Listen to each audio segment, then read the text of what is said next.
নমস্কাৰ, পুনৰ মই আহিলোঁ মাত্ৰ দুবিধ সামগ্ৰীৰে বনোৱা তিলৰ এটা ৰেচিপি লৈ। পৰিষ্কাৰ কৰি ধুই ভালদৰে ৰ'দত শুকোৱা তিলখিনি মই লৈ ল'লোঁ। ৰেচিপিটো বনাবৰ কাৰণে ভালদৰে ৰ'দত শুকুৱাই লোৱা তিলখিনিৰ পৰা মই কফি কাপ এটাৰে একাপ ল'লোঁ আৰু বাকীখিনি মই ৰাখি দিলোঁ। তাৰপিছত তিলখিনি ভাজিবৰ কাৰণে গেছত মই এটা পেন উঠাই দিলোঁ। পেনটো গৰম হোৱাত মই তিলখিনি ইয়াত লৈ ল'লোঁ আৰু লৰাই ভাজি থাকিলোঁ। অকণমান টাইম লৰাই ভজাৰ পিছত গেছৰ ফ্লেমটো মই মিডিয়াম কৰি ল'লোঁ আৰু মিডিয়াম ফ্লেমতে এইখিনি ভালদৰে ফুটালৈকে মই ভাজি থাকিলোঁ। এনেকৈ ভাজি থাকোঁতে লাহে লাহে তিলখিনি ফুটিবলৈ ধৰিল।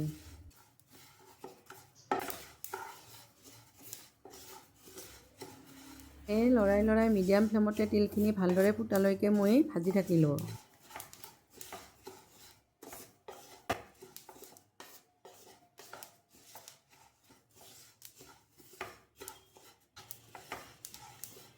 তিনি মিনিটমান এনেকৈ মিডিয়াম ফ্লেমতে লৰাই ভাজি থাকোঁতে তিলখিনি ভালদৰে ফুটিবলৈ ধৰিল।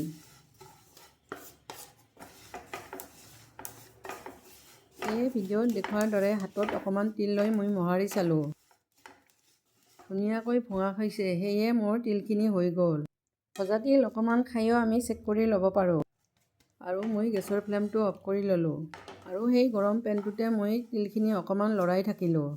অকণমান টাইম এনেকৈ লৰাই থকাৰ পিছত মই তিলখিনি এখন থালত নমাই ল'লোঁ। এতিয়া মই এচপৰা গুড় ল'লোঁ। গুড়খিনি মই সৰু সৰুকৈ কাটি ল'ম। সেয়ে অনুমান কৰি মই আধা কাপতকৈ অকণমান বেছি হোৱাকৈ গুড় কাটি ল'লোঁ। তাৰপিছত কফি কাপটোত মই আধা কাপতকৈ অকণমান বেছি হোৱাকৈ যোগ কৰি ল'লোঁ।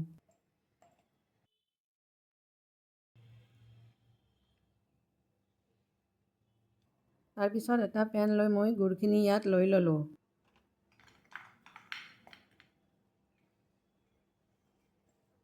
গুড়খিনি লৈ মই ইয়াত এখন চাহ চামুচেৰে 3 চামুচ পানী ল'লোঁ।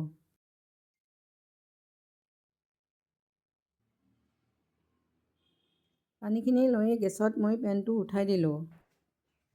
তাৰপিছত গুড়খিনি মই লৰাই পগাই থাকিলোঁ। অকণমান টাইম হাই ফ্লেমতে লৰাই গুড়খিনি পগাই থকাত গলিবলৈ ধৰাত মই গেছৰ ফ্লেমটো ল' মিডিয়াম কৰি ল'লোঁ আৰু ল' মিডিয়াম ফ্লেমতে এইখিনি লৰাই মই পগাই থাকিলোঁ। এনেকৈ লৰাই ল' মিডিয়াম ফ্লেমতে পগাই থাকোঁতে গুড়খিনি গলি আহিল। 3 মিনিটমান ল' মিডিয়াম ফ্লেমতে পগাই থাকোঁতে এইখিনিত ধুনীয়াকৈ ফেন উঠি আহিল। পিছতো মই লৰাই এইখিনি পগাই থাকিলোঁ। লৰাই পগাই থাকোঁতে ফেনখিনি কমিবলৈ ধৰাত হাতেৰে মই অকণমান চেক কৰি চালোঁ। ধুনীয়া আঠা হৈছে, সেয়ে ইয়াত মই তিলখিনি লৈ ল'ম।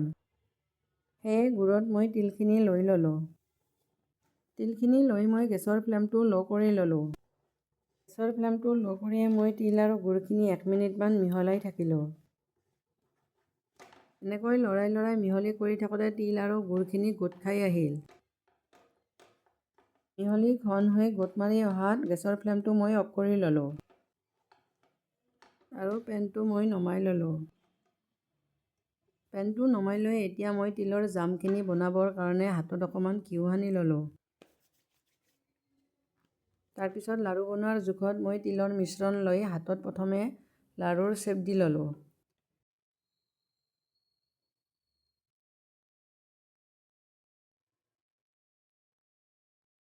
প্ৰথমতে লাড়ুৰ আকৃতিত বনাই তাৰপিছত 2 হাতৰ তলুৱাৰে ভিডিঅ'ত দেখুওৱাৰ দৰে দীঘলীয়া শ্বেপ দি জামৰ নিচিনাকৈ বনাই গ'লোঁ।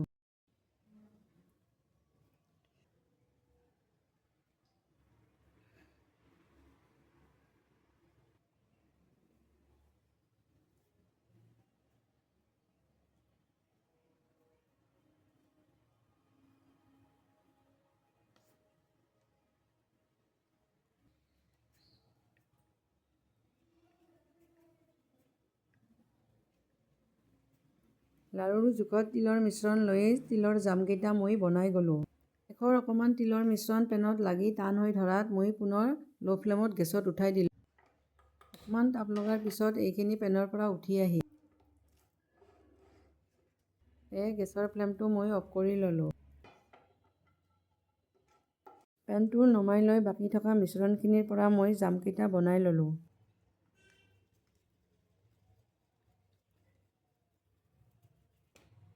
আটাইখিনি তিলৰ জাম মোৰ বনাই লোৱা হৈ গ'ল। অকণমান বেলেগ চেপত বনোৱা তিলৰ ৰেচিপিটো চাই কেনেকুৱা লাগিল কমেণ্ট কৰি জনাব আৰু লগতে লাইক শ্বেয়াৰ ছাবস্ক্ৰাইব কৰিবলৈ নেপাহৰিব। আজিলৈ ধন্যবাদ।